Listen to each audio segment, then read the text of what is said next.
रामाय रामभद्राय रामचंद्राय वेदसे रघुनाथाय नाथाय सीताया पतये नमः। अतुलितबलधामं महीं शैलावदेहं धनुजवन कृशानं ज्ञानिनामग्रगण्यं सकलगुणनिधानं वानराणामधीशं रघुपतिप्रियभक्तं वातजातं नमामि। श्री गुरुवे नमः। श्री गणेशाय नमः।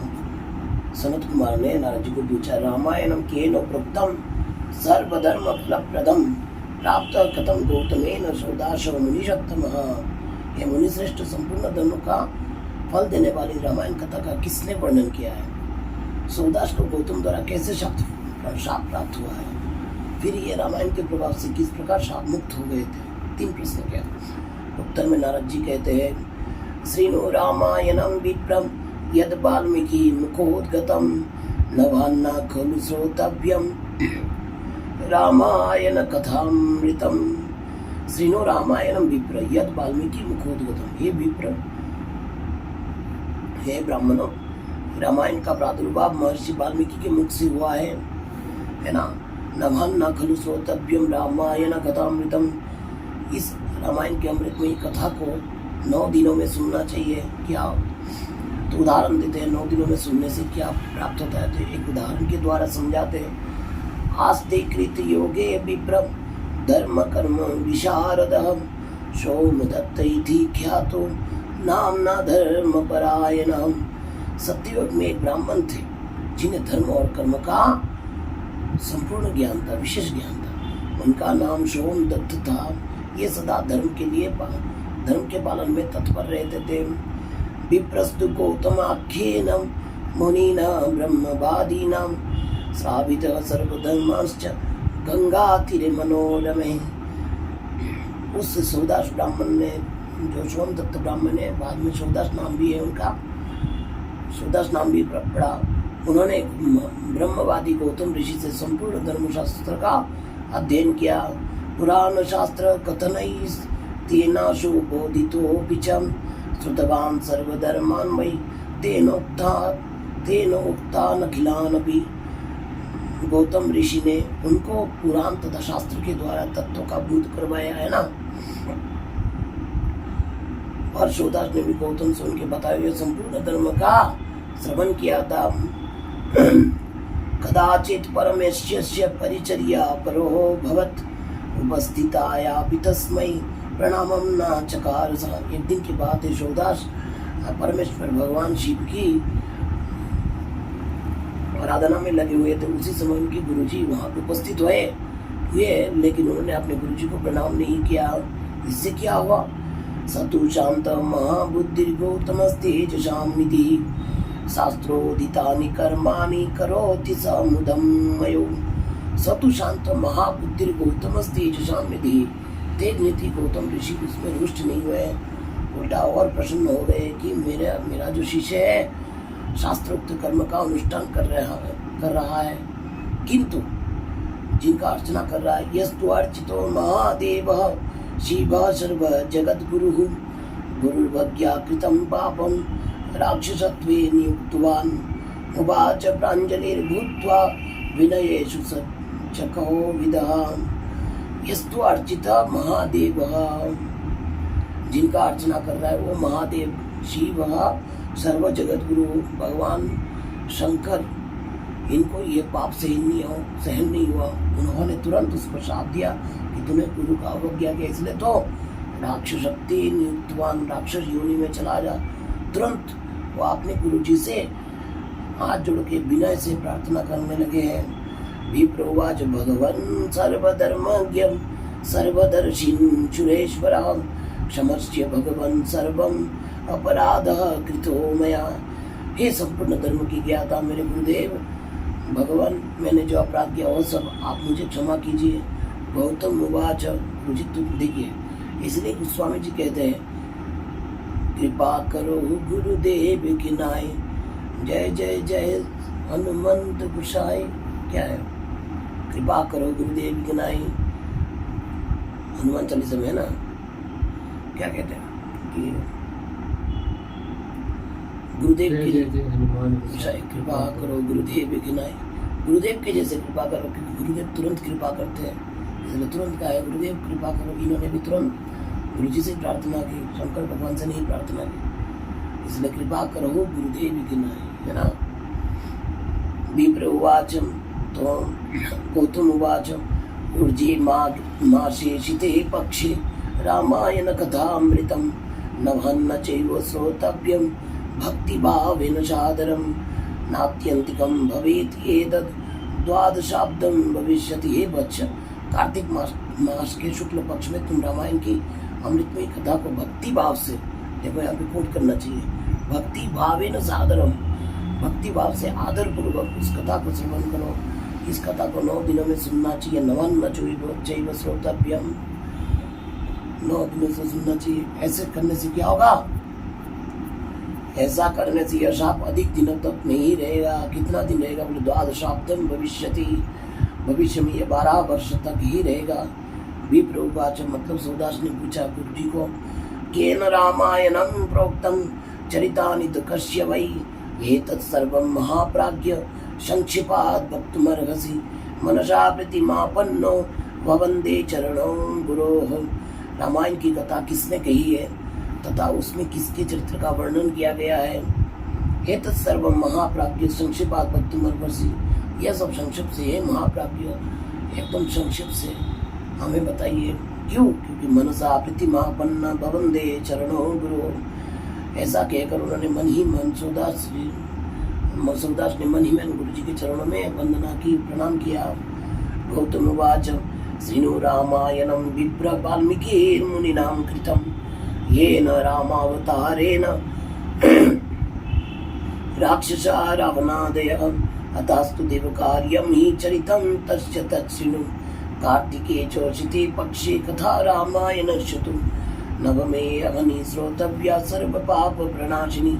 ये ब्राह्मण रामायण काव्य का निर्माण वाल्मीकि मुनिना कृतम, वाल्मीकि ऋषि ने किया, और राम जी ने अवतार धारण करके जिन राक्षस आदि रावण का संहार किया और देव कार्य किया, देवताओं की सहायता की, उन भगवान राम का चरित्र उसमें वर्णन किया गया। तस्य तस्नु, वो तुम श्रवण करो। कैसे? बोले कार्तिके चोषिते पक्षी कथा रामायणस्य तु नवमे अग्नि श्रोतव्य सर्व पाप प्रणाशिनी। कहते कि तुम उसी का श्रवण करो। कार्तिक मास के शुक्ल पक्ष में 9वें दिन अर्थात प्रतिपदा से नवमी तक रामायण की कथा सुननी चाहिए, है ना। प्रतिपदा, द्वितीया, तृतीया, चतुर्थी, पंचमी, षष्ठी, सप्तमी, अष्टमी, नवमी, है ना। ऐसा करने से तुम समस्त पाप से मुक्त हो जाओगे, क्योंकि रामायण की कथा सर्व पाप प्रणाशिनी, सभी पापों को प्रणाशन कर देता है। ये जो तुमने गुरु अवज्ञा रूपी महापाप किया है वो खंडन हो जाएगा, है ना। इत्युक्ताचार्थ संपन्नो गौतम स्वाश्रमं ययो विप्रो विदुकमापन्नो राक्षसीं तनुमाश्रितः।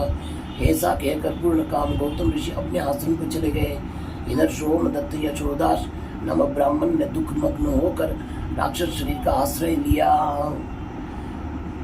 जैसे ही व्यक्ति राक्षस बनता है ना, तो उसका लक्षण बता दो।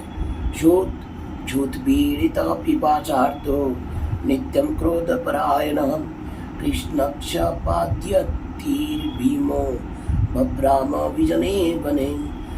ये क्षुत पीड़ित, सदा भूख से पीड़ित रहते थे, पिपाचार्थ पानी प्यास से भी पीड़ित रहते थे, नित्यम क्रोध परायण, और क्रोध के वशीभूत भी रहते थे। कृष्णाक्ष बाध्य तीर भीमो, और उनके शरीर का रंग कृष्ण पक्ष के रात के समान काला था। बभ्राम विजने बने, और ये भयानक राक्षसों के निर्जन वन में नमन करने लगे। मृगांश्च विविधांश तत्र मनुष्यांश्च सरीसृपान् विहगान प्लवगांश्चैव वृषभात्ता नभक्षयत्। ये नाना प्रकार के पशु, मनुष्य और सांप, बिच्छू आदि जंतु, पक्षी, विहगान मतलब पक्षी, प्लवंगमान मतलब और बानरों को बलपूर्वक पकड़कर खा जाते थे। अस्थिवीर बहुवीर विप्राह पीतरक्त कलेबरैः रक्तादप्रेतकैश्चैव तेनाचित भूर्भयंकरी। ब्रह्मर्षि उन राक्षस के द्वारा यह पृथ्वी बहुत सी हड्डियों तथा लाल पीले शरीर वाले रक्तमय प्रेतों से परिपूर्ण हो अत्यंत भयंकर दिखाई देने लगी। ऋतुत्रये स पृथ्वीं शतयोजन विस्तरां कृत्वाति दुःखिनां पश्चात् वनान्तरामगात् पुनः।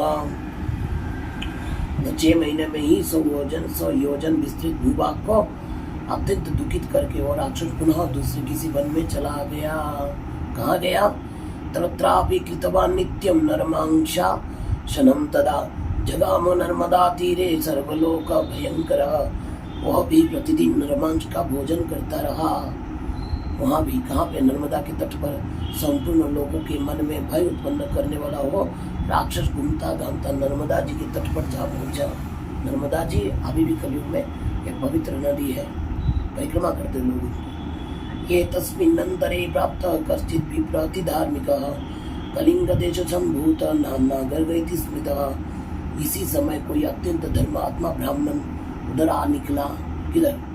जिधर वह राक्षस था। उसका जन्म कलिंग देश में हुआ, मतलब यूपी, क्या मतलब ओडिशा में, है ना। लोगों में वह गर्ग नाम से विख्यात था। वहन गंगा जलम स्कंदे स्तुवन विश्वेश्वरम प्रभुं गायन नामानि रामस्य समायाति हर्षितः। क्या बोले? कंधे पर गंगा जल ले भगवान विश्वनाथ की स्तुति तथा श्री राम के नाम का गान करता हुआ वह ब्राह्मण बड़े हर्ष और उत्साह में भरकर उस पुण्य प्रदेश में आया था। देखिए, जब हम शास्त्र को जान लेते हैं ना, तो भगवान नाम और भगवान की जो चरित्र है ना, वो मन में चलता रहता है और उससे व्यक्ति आनंद में रहता है ना। कोई ऐसी चीज सामने आ जाए तुरंत उस श्लोक एक श्लोक रूप में साक्षात श्री जी है, प्रकट हो जाते है ना। श्री जी वो सामने विवेक दिया देता है, इसलिए बिनु सत्संग विवेक न हो। इसलिए तमायांतम मणिं दृष्ट्वा सुदासो नाम राक्षसः प्राप्त न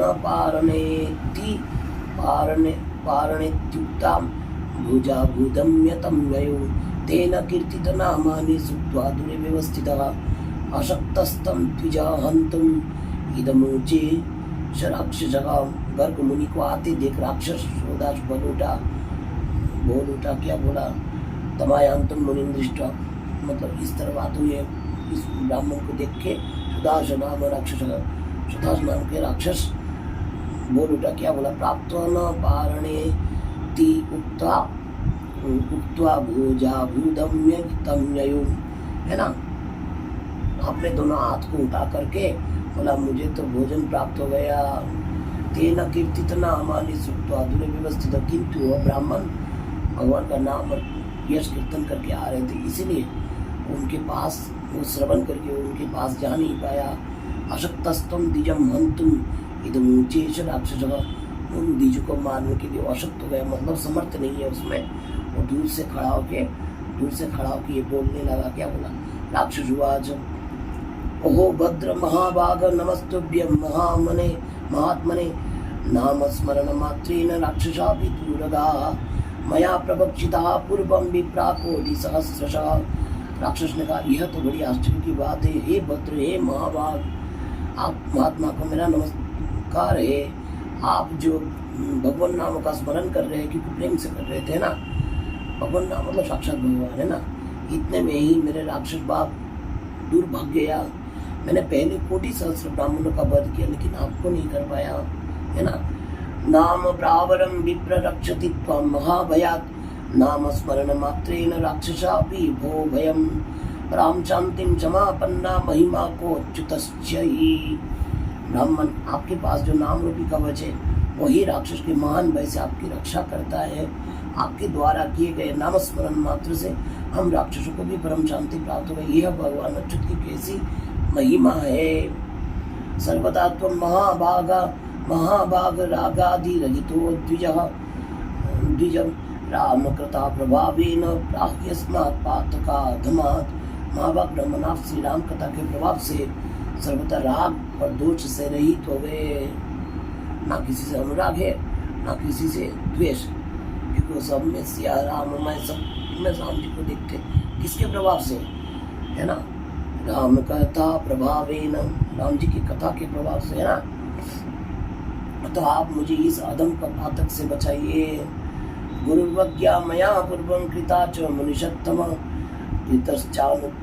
पश्चात गुरुणा उत्तमिदं वचः। हे मुनिश्रेष्ठ, मैंने पूर्व काल में अपने गुरु की अवहेलना की थी, फिर गुरु जी ने मुझ पर अनुग्रह किया और यह बात कहा था। गुरु जी ने क्या कहा? गुरु जी ने कहा था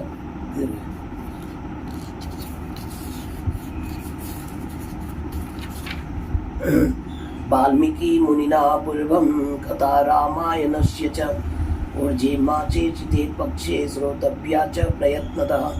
पूर्व काल में वाल्मीकि मुनि ने जो रामायण की कथा कही है उसका कार्तिक मास के शुक्ल पक्ष में प्रयत्न पूर्वक श्रवण करना चाहिए। गुरुणापि पुनः प्रोक्तम रम्यं तु शुभदं वचः नभान्ना खलु श्रोतव्यं रामायण कथामृतम। इतना कहकर गुरुदेव ने पुनः यह सुंदर एवं शुभदायक वचन कहा, रामायण के अमृतमयी कथा 9 दिनों में सुनना चाहिए, 9 दिनों में सुननी चाहिए ना। तस्मात् ब्रह्मन् महाभाग सर्वशास्त्रार्थ कोविद कथा श्रवण मात्रेन प्राह्यस्मात् पाप कर्मणः। अतः संपूर्ण शास्त्र के तत्वों को जानने वाले महाभाग ब्राह्मण, आप मुझे रामायण कथा सुनाकर इस पाप कर्म से मेरी रक्षा कीजिए। नारद उवाच ततो रामायणं ख्यातं राम महात्म्यम् उत्तमं निशम्य विस्मयाविष्टो बभूव द्विजसत्तमः।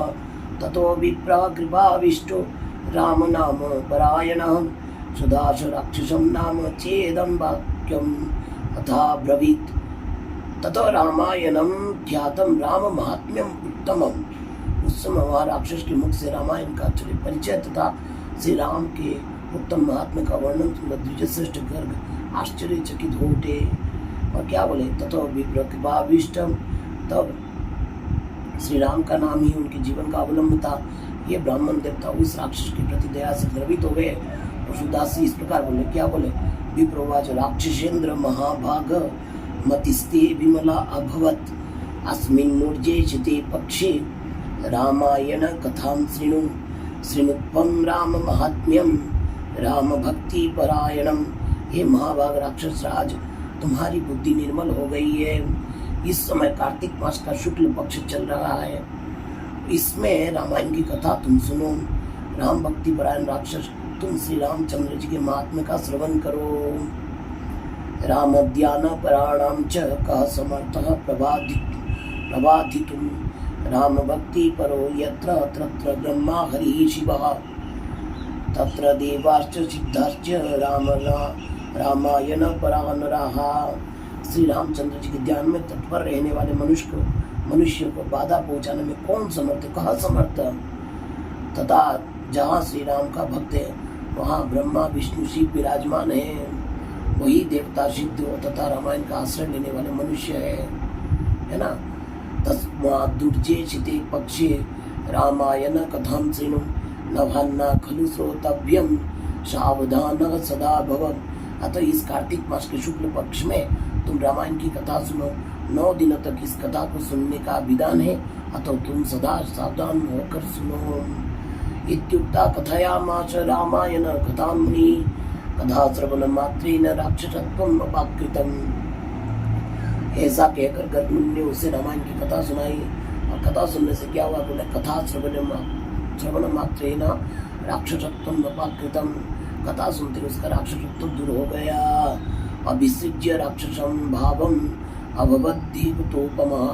उसने राक्षस भाव का परित्याग करके देवता के समान सुंदर और करोड़ों सूर्य के समान कोटि सूर्य प्रतीकाश नारायण समप्रभः, करोड़ों सूर्य के समान तेजस्वी भगवान नारायण के समान कांतिमान हो गया है ना, मतलब स्वरूप को प्राप्त कर गया है ना, कांतिमान हो गया। और शंख चक्र गदा पानी हरे सद्म जगाम सह स्तुवंतम ब्राह्मणम सम्यक जगाम हरि मंदिरम।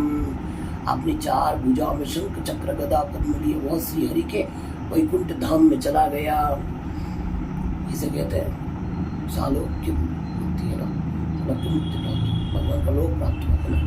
ब्राह्मण गर्ग मुनि की बुरी बुरी प्रशंसा करता हुआ भगवान के उत्तम धाम में जा पहुंचा। नारद उवाच तस्मात् शृणुत्वं विप्रेन्द्र रामायण कथामृतं सतस्य महिमा तत्र ऊर्जे महर्षि च कीर्त्यते। हे विप्रव्रता, आप लोग भी रामायण की अमृतमय कथा सुनिए, इसके श्रवण की सदा महिमा है, किंतु कार्तिक मास में विशेष बताई गई है। यन्नाम स्मरणादेव महापातक कोटिभिः विमुक्तः सर्व पापेभ्यो नरो यान्ति परां गतिं। रामायण के नाम का स्मरण करने से ही मनुष्य करोड़ों महापातकों तथा समस्त पापों से मुक्त हो परम गति को प्राप्त होता है। कौन बोल रहे? नारद जी बोल रहे, सनकादिक ऋषियों को है ना।